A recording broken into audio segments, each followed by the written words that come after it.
పణిహారి అంటారు. పణం అంటే జీతం, అందుకని పణహారి అంటే జీతం తీసుకునే జీతం ఉన్నాడు ఒక అంటే సెక్యూరిటీ లాంటి వాడు ఉన్నాడు. ఆయన ఎవరో వచ్చారు ఆయన కోసం. ఎవరు?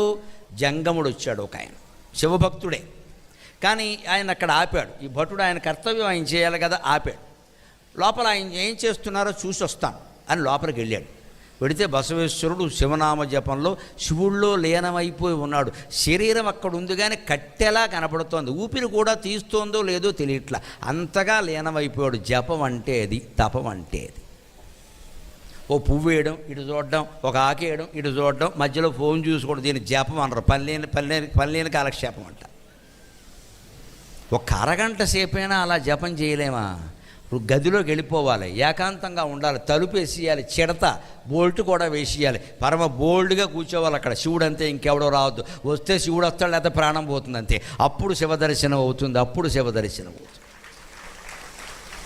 100 పనులు పెట్టుకుని హాల్లో కూర్చుని టీవీ చూస్తూ కాఫీ తాగుతూ జపం చేయడం ఏంటంటే దరిద్రం. ఇక్కడ ఓ పక్క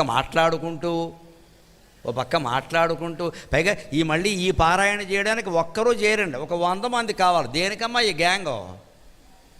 ప్రసాదాల దండగా, ఎవరిని పిలవకండి, మీరు ఒక్కరే చేయండి పారాయణ. మనకి ఎంతసేపు జనం మీద దగ్గర దర్పం కావాలి. మా ఇంట్లో చేసాం, 100 మందిని పిలిచాం, 10 కార్లు వచ్చి అన్నీ వస్తాయమ్మా, పార్వతీదేవి రాదు.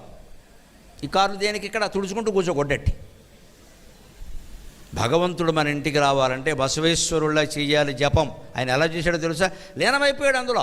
కట్టేమో అనుకున్నాడు చూసినవాడు, కానీ అంత దీక్షలో ఉండగా జంగముణ్ణి ఎలా రాణిస్తాం అని చెప్పి ఆయన దీక్షలో ఉన్నారండి, ఇప్పుడు కుదరదన్నాడు. పాపం ఆయన వెళ్ళిపోయాడు. కానీ తర్వాత గంట అయినా 2 గంటలైనా ఆయన లేవట్ల, అలాగే ఉన్నాడు. చూస్తే నిజంగా కట్టే, ప్రాణం లేదు. ఏమైందిట?